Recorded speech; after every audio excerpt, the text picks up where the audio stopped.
Hello, I'm Scott Flanagan here. This video is going to be basically about my income that I'm getting currently right now. I'm getting comments of I should stop living off government programs and stuff like that. Don't let you're letting your pride get in your way to see what's actually going on in the country. We're not the problem here. Just to let you know, stop blaming us for your issues about. It was like you're complaining about your taxes are being spent, the way they are being spent.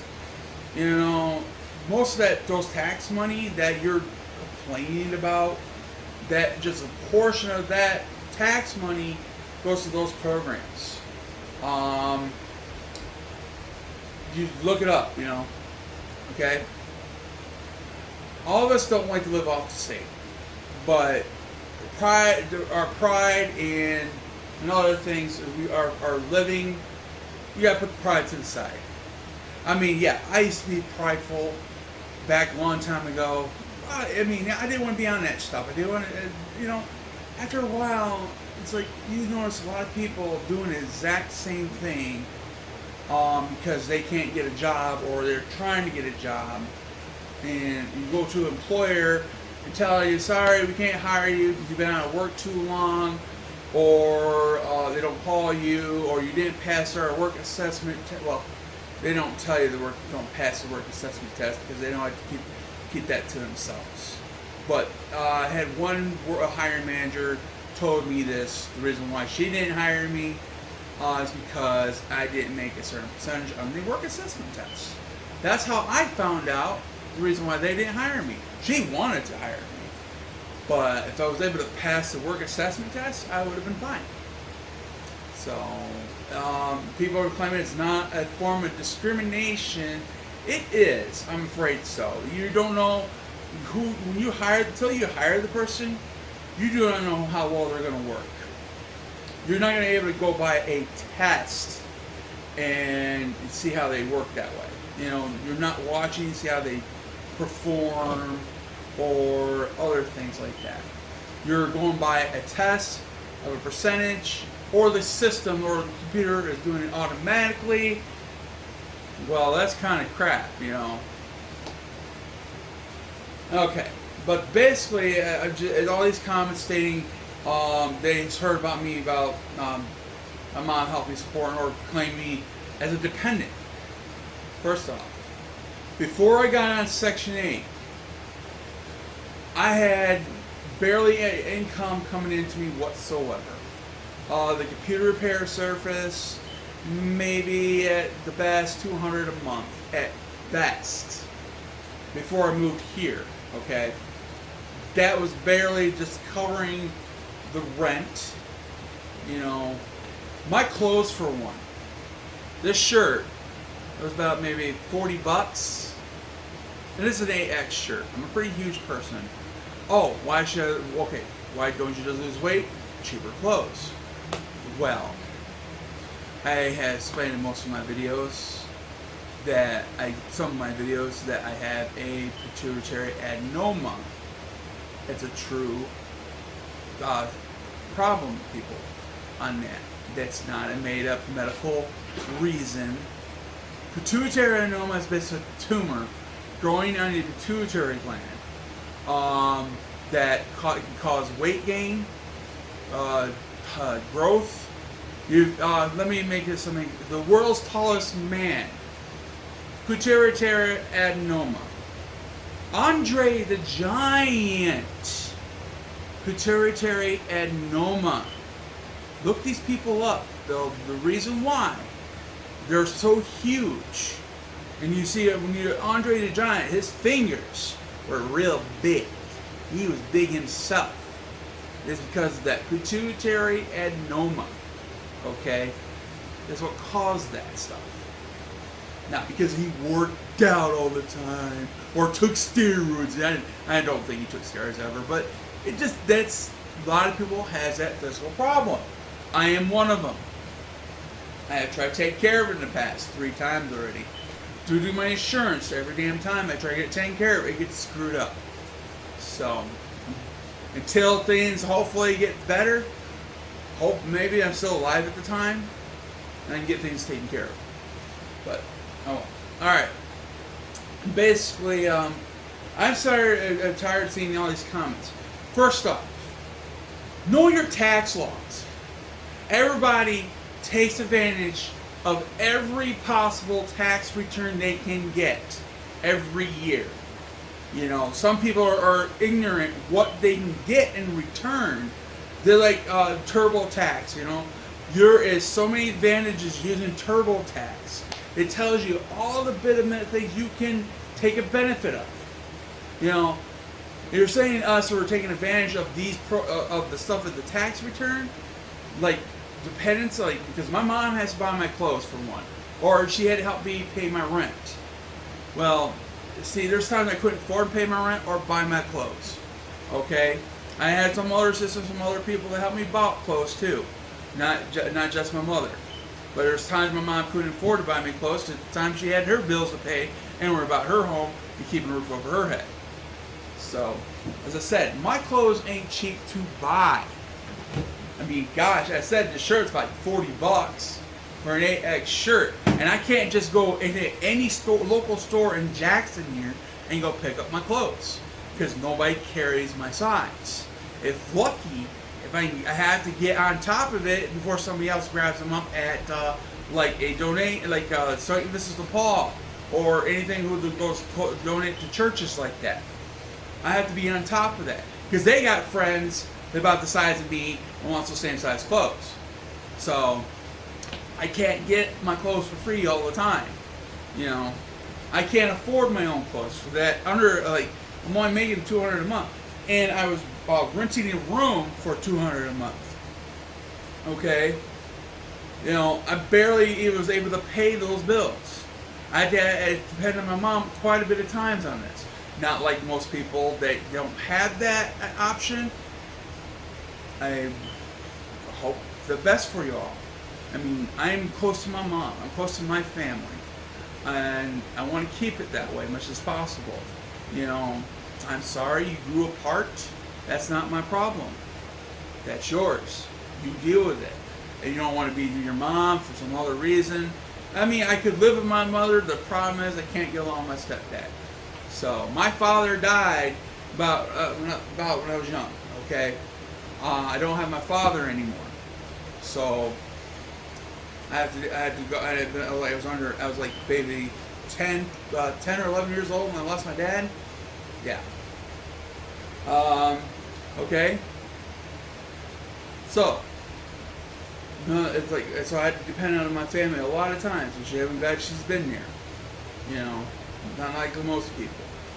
I've been working since when I started working my first job in Hillsdale at Big Boy before they closed down, and that was in '90s, like '96, I think, or '95, I think, it was '96 or '95. I mean, I constantly worked up to the point I've been to job to job to job, factory work here and there. I tried, and you know, most of them a lot of them were temp work, or I had trouble getting along with certain employees. You know, I did my best as I could. Up to 2005, then it started dropping off completely. I had like no work whatsoever, and I still applied, put application in. And before my grandfather died, he helped me out, took me to the place and put applications in. The problem is, no one called at all, and I checked in on them, and nothing. And it continued and continued. And eventually they started coming, sorry, you've been out of work too long, we won't hire you because of that. See, these employees, it's like these employers, try to become a hiring manager if you want to make a difference, okay? Because most hiring managers, you see how difficult it is to have to make choices between a stack of applications and everything else. Now, a lot of it's on computer now these days, but they had to go through and choose these employees and figure out what they want. And if you weren't at the top of the batch, they're not going to be hired. I mean, Jackson was terrible. And I went to one day I went to Burger King to apply for their job, and I saw a pretty good stack of high of applications on his desk. A stack pretty high. I was like, whoa. I mean, I'm going to be on the bottom of that pile when I put my application in. Like, holy crap. You know, it's a problem. You know, and these employers are coming up with excuses. Sorry, you've been out of work too long. You're too old, or you have a criminal record, or whatever, or you're overqualified. I mean, a lot of people can relate with that. You know, so I've been trying to get a job. It's not like I'm not liking it. You can see in my previous videos, I have tried, applied, Taco Bell, McDonald's. I went to interview for McDonald's and didn't get the job. I don't know what happened there whatsoever. Taco Bell, I put numerous applications to them and still didn't hire it in. You know, because I was just like a block away from them at the time. That's it. Like a walking distance. But now I'm very concerned is we're not able to stand on my feet for 8 hours now. I've been out of work so long, I really don't know. I hadn't stand on my feet for 8 hours for a period of time since the last time I really worked. You know, I don't know for sure if I could able to do it. And I'm a pretty big guy, especially when working in a fast food joint. If you ever seen it when you go to McDonald's, you see the prep station. You see how tiny those aisles are. And I'm pretty huge here, okay? I cover that whole aisle. And usually there's 2 or 3 employees that are at that workstation in that aisle. They have to get around you half the time, especially with the cook at the grill. They have to get around you, okay? That's a pretty huge size. They have to get around a person there, okay? So you got to consider what the employer's mind is working at that point. He's thinking all those possibilities. What is he capable of doing here? And especially at his size. You know, you got to consider that. If you want to make a difference, become a hiring manager. And you'll see what they go through. I'm not agreeing what they go through, but if you want to make a difference there, they go become a hiring manager. That's one way to make a difference. Start hiring people that you think should get a job. Stop living off the state. So, yeah. Basically, I'm going to get to my point where basically I'm self-employed now, and I've been self-employed for quite a bit of time now. And I'm paying, and I get involved doing a tax return on my self-employment. So it's not like I'm not trying to work here. It's like I'm making an effort as much as possible. You know, right now I got my self-employment for a computer repair service.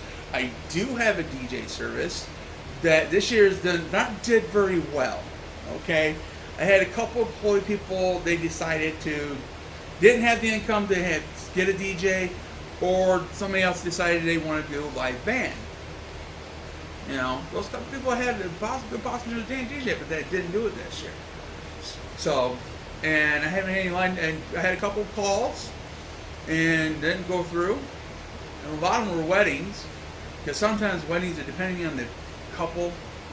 You know, they might go through with it, they might not, things, and the stress going through the wedding planning, just going through that, it's a miracle if you can get past that.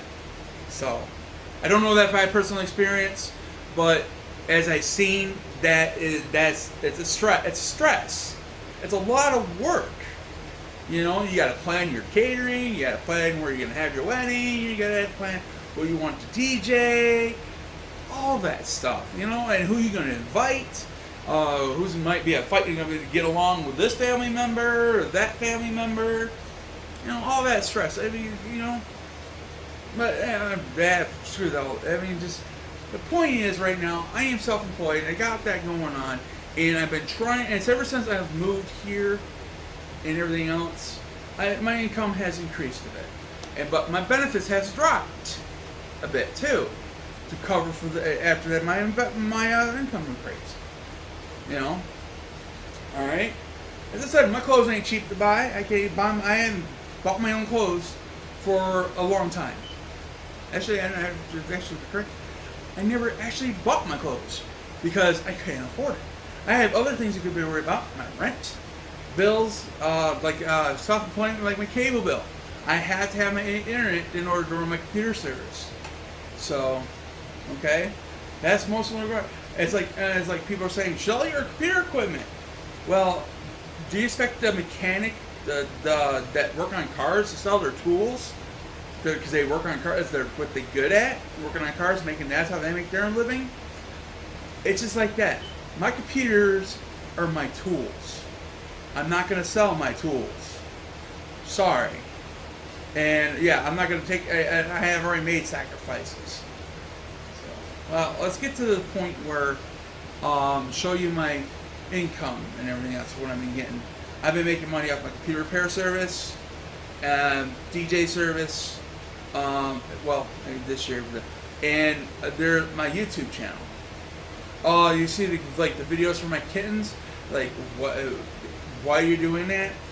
That's driving traffic to my channel on my YouTube, and I am making money off that. Even with the kittens, people go look at the kittens. Every person that goes views those kittens, and there's an ad that pops up below sometimes. That ad, I get paid for it. You know, not very much, but the more the views, it builds up. Okay, so there's a sanity to what I'm doing. I am trying to make an income. I'm up to now. It's increasing little by little. Last year, I was making about maybe $10 a month on one video. Just one video I made. I was just experimenting. Didn't know what the heck to do at that time. And it's like, well, I let it go for a while. So I start realizing I was making money coming in. I like, sweet. Then I started making more videos. Now I'm up to $40 a month, practically. So I'm going to go ahead and show you right here, coming up here. So let's get this started. Okay. All right. This is here's my computer repair service right here. My sales basically through this past year here so far. As you can see, I've been keeping track of everything.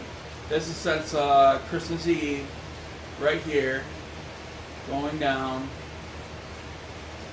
You know, look at these sales. This. Let's see. Look, this is of Christmas $150. That's what I made that month.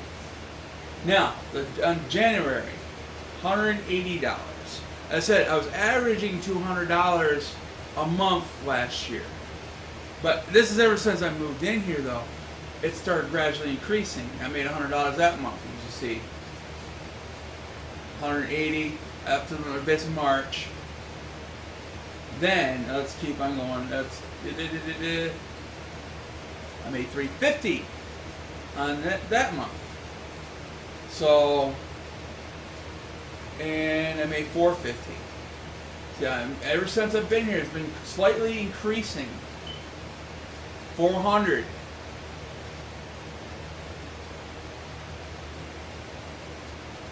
398.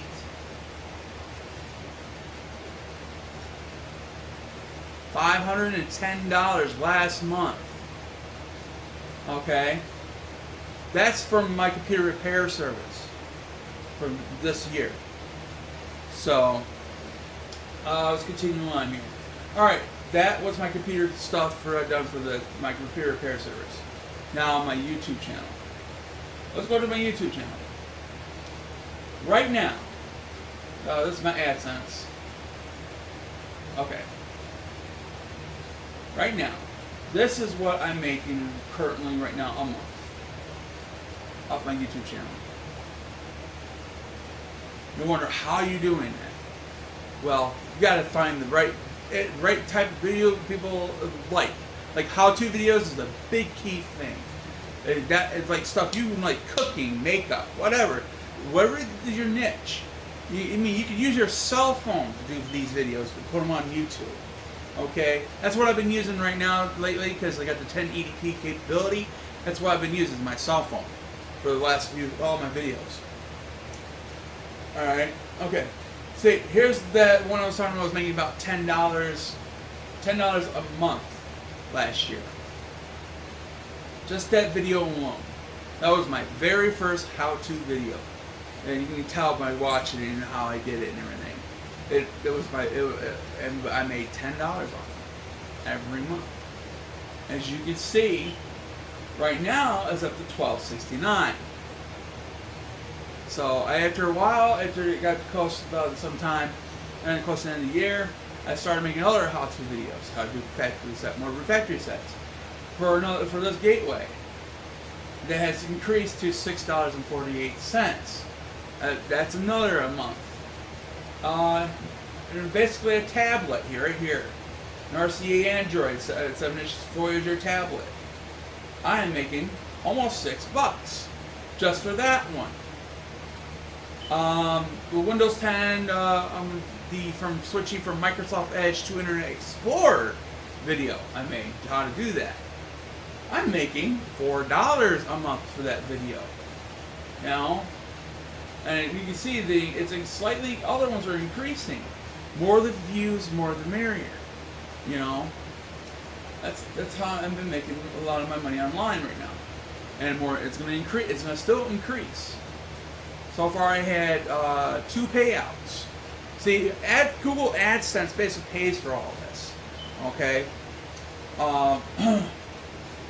So I already had 2 payouts. You gotta have me at a $100 threshold, and then they'll pay you out after that you made $100. It took about 6 months, 6 to 7 months for the last one, my first payout. So I already showed a video previously on this.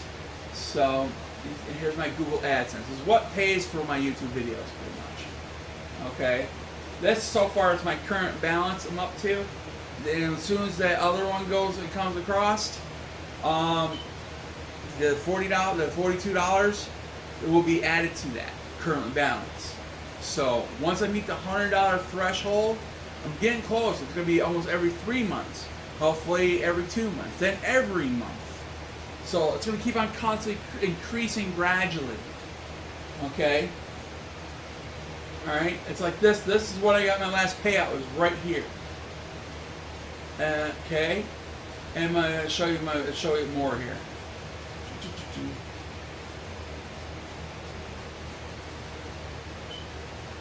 I'm gonna show all my payouts.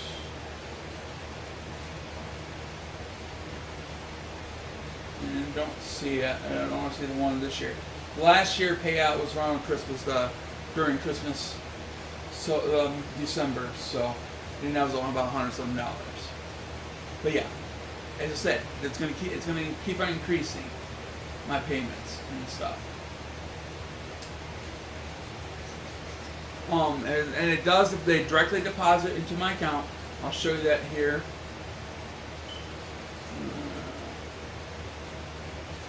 Okay, right here. There's that last payout for $131.92. Well, actually $117.66, like that. As you see, deposited by Google type payment, code Google. That's Google AdSense. That shows you this is America One statement. That's my savings account. Deposited into my account. So it's real. So you can make money off your YouTube channel. As I just said, you just gotta find that niche. Which I found that niche in computer repair. So, alright. So I'm slightly making an income on this. So, alright. That's how I've been doing things. Okay. Get back to where I was at.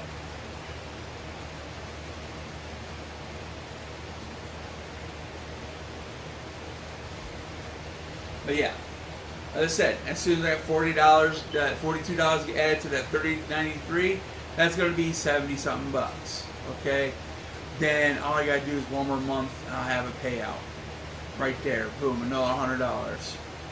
So that's not like I'm trying to work or making money. So if you think this is nonsense, and especially all your right ringers out there, You know, it's a bunch of crap. Not everybody wants to live off the government.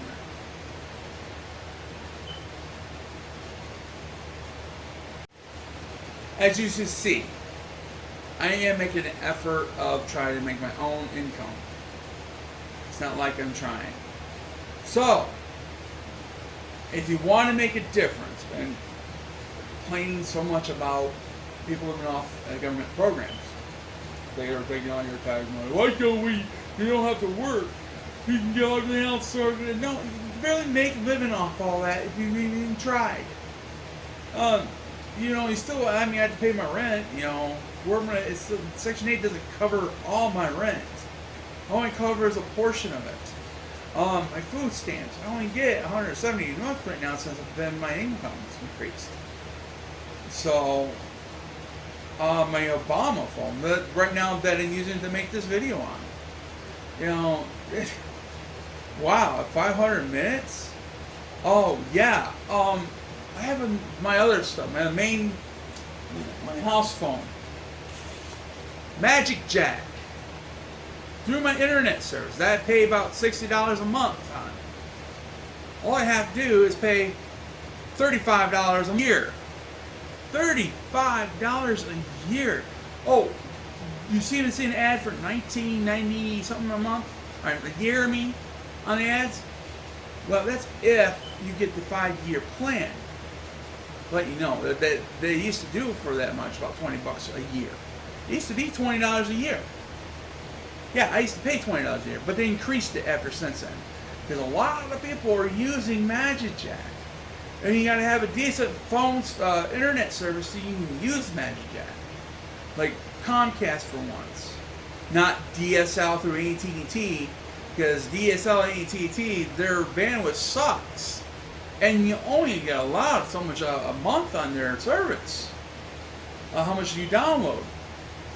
Comcast, they changed it since. They don't have that limit anymore. So I'm glad for that. As I said, I'm only paying $60 a month for my cable internet service I must have for my self-employment. That's because I got to get drivers, updates for the computer, stuff like that needs to be get the computer up and running again. You can just put the disk in and everything else and say, oh, it's done. Well, not quite. You gotta look at this. You got drivers to install you don't know about? Go to your device manager under Control Panel. You'll see. After you install Windows, not all your drivers are installed. That's why you have half the issues. You can try to do it yourself. If you don't do it right, you don't get it done right.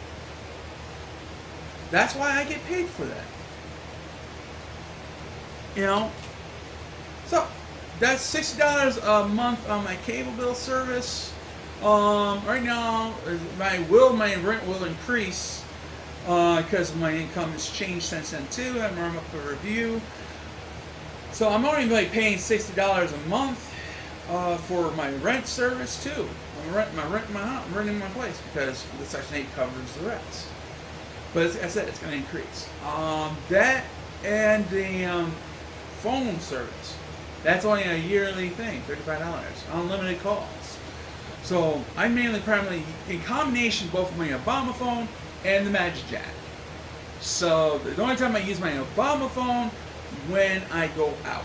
You know, when I leave the place and out and about, I have to have a phone with me when I had to take a call for a job. So, yeah, and you think self-employment is not a job? It is a job. It's a lot of people who do self-employment because they can't get a job because the employers don't want to hire them for stupid reasons. You know, if you want to make a difference, become a hiring manager. Start hiring people and stop being picky who you hire because of their past or any other reason. That's how you make a difference. You know, you're complaining and whining about these people are living off the state, why they should work, they think that's how they think. No, that's not how they think. Living off the state is not the greatest thing in the freaking world in the first place. And you can't rely on that all the time. There are as many things in factor that come to play. You can get denied. or been cut off, or you've been lowered benefits. So you have to, and by law, you have to report every income change that you have to these people. You know, and a lot of people, yes, I do agree. There are people out there who do take advantage of the whole thing. But you, as well, not everybody is like that neither. You know, it's like you people are claiming, well, you don't see their disability. You don't, first off, you don't know them. Never been around them. You never lived with them. You never talked to them. You don't have no clue what is going on in their life, for one. So you don't may not see their disability is apparent. Well, you don't know them that well. Then. That's why. Their disability doesn't have to be physical. It could be mental. Okay? And a lot of people agree with that. So don't assume because they're just trying to live off this government because they're doing work for a day in their life. I mean, there are people out there. I'm not doubting that, but figure it out before you say something. But yeah, but that's how I make my income, and I'm trying to get off that. But it's taking a slow period of time. As I said, I don't know if I can stand on my 2 feet for 8 hours now. I haven't been work. I've been on work about 10 years now, so I do not know. I don't know if I could or not. And I haven't tried. I mean, I know there's trouble with something. I mean, when I go to the store, I can't walk as I used to can. I have to grab me one of those little amigos, get me around in the store. You know. I mean, it's like it's hard, and it's like again, it's like I have problems. It's like I gain weight. I've been having this issue since I was in high school. So. I'm trying to get it taken care of. It's like, it's a lot to do with a lot of the insurance, my insurance crap. So, and doctors. I'm not afraid to see a doctor or go see a doctor. That's not my problem. I don't mind seeing doctors. When I go see the doctor, the problem is I get this attitude, I don't care attitude sometimes by the doctor I deal with. Sometimes I do try to make an effort. But the problem is, I had a doctor like about a year ago that actually cared, but the only problem is, he moved on to better things. Or I think it was because of the Obamacare thing. I think he left during that time period. Something it might be because he's not getting what pay is paid well or something. I don't know. Everybody thinks this Obamacare is great, and it really ain't. A lot of people are like, oh, you got free medical insurance. Not cover everything. I mean, I can't get the medication that will take care of the pituitary tumor that I have because the insurance doesn't cover it. So, thanks Obamacare. The insurance I had before did get the medication. Now I can't. So, that's why I mean I've been rambling on for I don't know how long this video is going to be. After I get done editing. But yeah. So I am trying to make an effort to work, make an income. So if you want to make a difference, become a hiring manager. Start hiring people. Stop being picky. That's how you make a difference. Get people working. That's where you get it at. Alright. Pretty much it. If you leave any comments below, and I'm going to guarantee there's going to be some of those right-wingers out there are going to want to say, hey, you need to stop living off the government and your mom and all this stuff, blah, blah, blah, yay, whine, whine, whine, cry, cry, cry. You know, where's the love? Where is the love? You know? Like that song. Y'all want to make judgment calls on other people that are not, they're able to work or not able to work. Well, you got to say, hey, you might want to consider looking at a person how the reason why he's not working, or why he could be why he should be working. Not all of that is all them. It's the employer. But that's it. All right. Okay. I appreciate you watching this video. If you find this interesting and whatever, like and subscribe, and as I said, leave a comment below. And if you, I don't care if you want to leave a nasty comment, whatever. You'll get my reply. Trust me, and you're not probably gonna like my reply, but all right. You all have a good one. Thank you. Have a good day.